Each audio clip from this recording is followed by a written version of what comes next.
आता आपल्या ह्या चकल्या तयार झालेल्या आहेत। 2 वाटीच्या एवढ्याच आपल्या चकल्या तयार झालेल्या आहेत। चकलीला कलर किती सुंदर आलेले पहा, काठेही पहा किती सुंदर आलेले आहेत। तर ते तुम्हाला मी एक तोडून दाखवते। कुरकुरीत चकली तयार झालेली आहे। आता तुम्हाला मी एक चकली चुरून दाखवली होती, आता ही दुसरी आहे। तरी पण ही चकली बघा, हाताला बिलकुल तेल नाही आहे।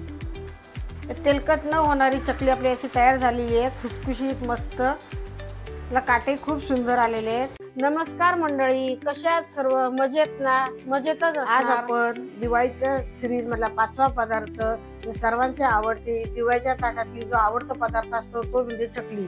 तर चकली कशी बनवायची ते आपण आज पाहणार आहोत। तर हे मी भाजणी घेतलेली आहे चकलीची। ही चकलीची भाजणीची रेसिपी आपला जो पहिला व्हिडिओ होता त्यामध्ये दाखवलेली आहे। हे भाजणीचं पीठ आहे, हे आपले 2 वाटी पीठ आहे। तर ह्याच्यामध्ये आपण आता 1.5 वाटी पाणी घ्यायचं आहे।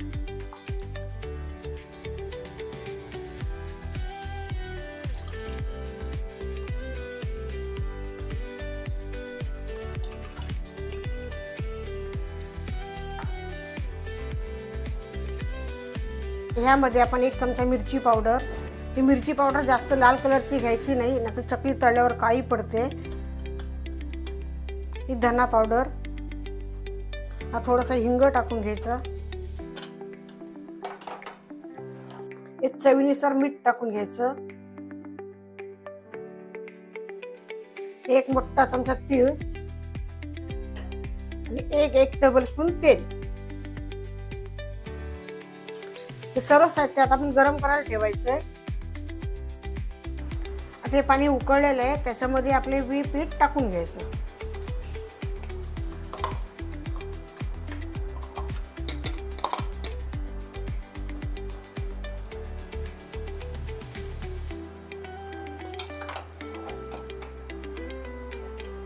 आता मी चांगलं मिक्स करून घेतलेलं आहे। आता हे भांडं खाली उतरायचं। हे आता मी 10 मिनिटं झाकून ठेवते।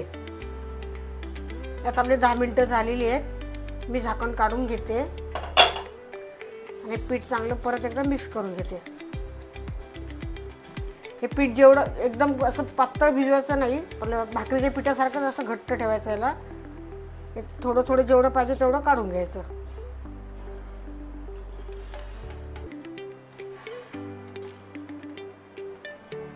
परत असं झाकून ठेवून द्यायचं, म्हणजे पीठ थंड होत नाही। आता हे थंड झालेले, थोडंसं पाण्याचा असा हात घेते मी, कारण पीठ घट्ट आहे, असं मळून घ्यायचं।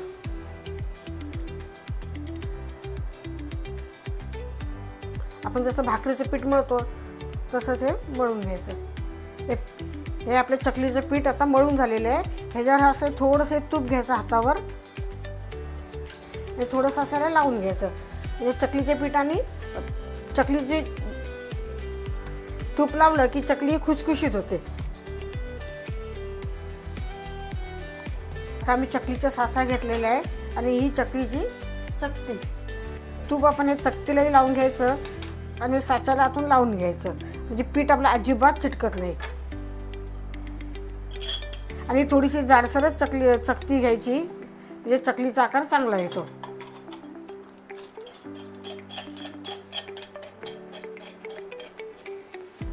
पीठ मी टाकून घेते।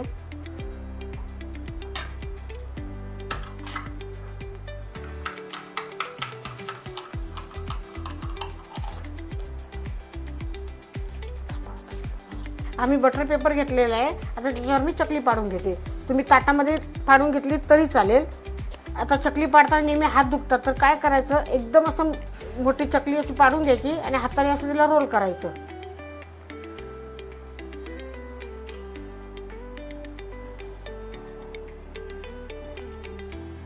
हातही दुखत नाहीत आणि चकलीचा आकारही बरा येतो।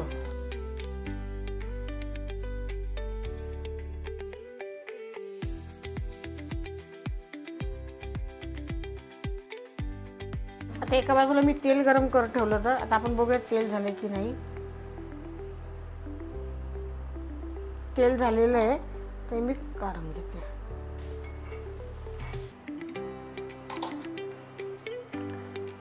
जेव्हा आपण चकली टाकतो तेव्हा गॅस मोठा ठेवायचा।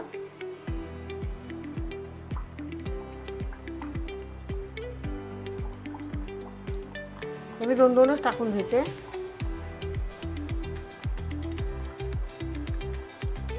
आता ही चकली वरती आली तर मी हिला आता पलटी करून घेते.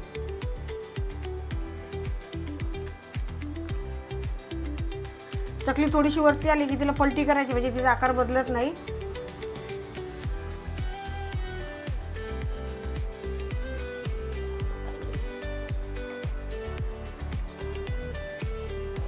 ही आपली चकली तळून झालेली आहे. आता मी ते काढून घेते.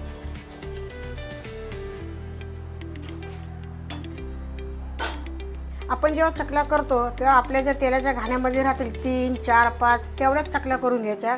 हे चकल्या जर अशा आपण करून ठेवल्या आणि त्या सुकल्या तर त्याच्यावरती जो काटा असतो चकलीचा तो खाली पडून जातो, म्हणजे असं पडतो तो आणि चकली अशी प्लेन दिसते.